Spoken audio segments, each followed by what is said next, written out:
I'd like to know your position on trading hours, in particular retail on weekends. In comparison to other states, we're quite restrictive, and I'd like to know if there's a plan from both of you. Thanks. Absolutely. Well, I'm absolutely delighted to announce that we will continue with our plan to continue to open up our economy and make sure that when shops want to open and people want to work and customers want to go out, then we'll be backing them. We're not run by the trade union movement in the Liberal Party. We want to give everybody the opportunity to make the best opportunity that's best for them. Let me tell you, it's fully deregulated in country SA.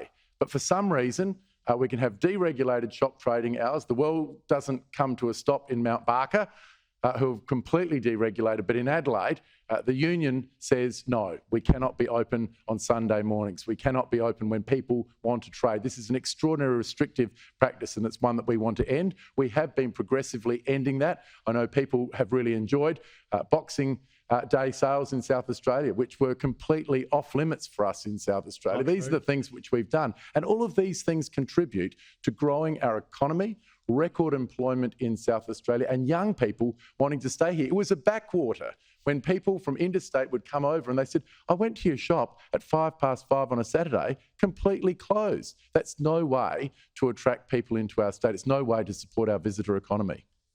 Opposition Leader, yep, your response. I support a balance, and I'm capable of delivering change. So, a couple of points. In South Australia, we have the most competitive supermarket sector in the nation. You want to keep grocery prices low? Competition is the only way to do that. So just under a third of all supermarket sales that happen in South Australia happen outside of the duopoly. That is outside of Coles and Woolworths. So the IGAs, the Foodlands, the Drakes, the Chapleys and the like.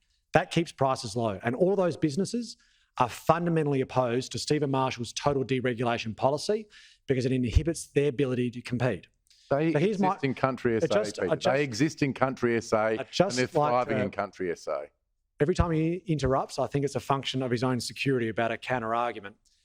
What I submit to you is that we need to get the balance right to ensure that small businesses and independently South Australian-owned businesses can compete, but give consumers choice. Now, here's what I will deliver if we are elected, is we will change the trading hours laws to make sure that Sundays reflect Saturdays. So we've got this situation at the moment where stores don't open until 11 a.m. We'll make them open at 9 a.m. When I was in my previous role, I facilitated shop trading hours on public holidays in the CBD, a policy that we will continue. Boxing Day and the like, we will also facilitate Boxing Day trade. But I don't apologise for having a policy that does help out South Australian-owned businesses. And here's the important point that the Premier probably isn't keen to draw to your attention, Fiona. We had the election, and I said to the Premier, within weeks of me being the opposition leader, taking over the leadership of the party, I put a deal onto the table to you.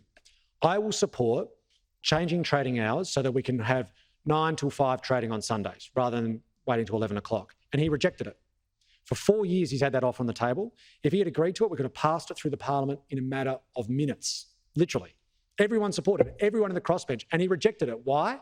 Because he was absolutely determined to deliver Coles and Woolworths and Westfields exactly what they want, which is total deregulation, which means we decrease competition and we deny small business owners the ability to have a leg up against the big guys. Premier, 2 hours per week. That's what the Leader of the Opposition is going to promise for the people of South Australia. And here's what he delivered. 2 hours per week. And here's what he delivered. Nothing.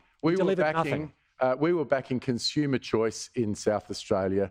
As I said, we will pursue this again. It is so arrogant and out of touch. When we went to the last election, very clear that we wanted to deregulate shop trading hours. We won that election. Immediately afterwards, the Leader of the Opposition says, no, we'll give you 2 hours. Well, that's not good enough. That's not what the people of South Australia voted for.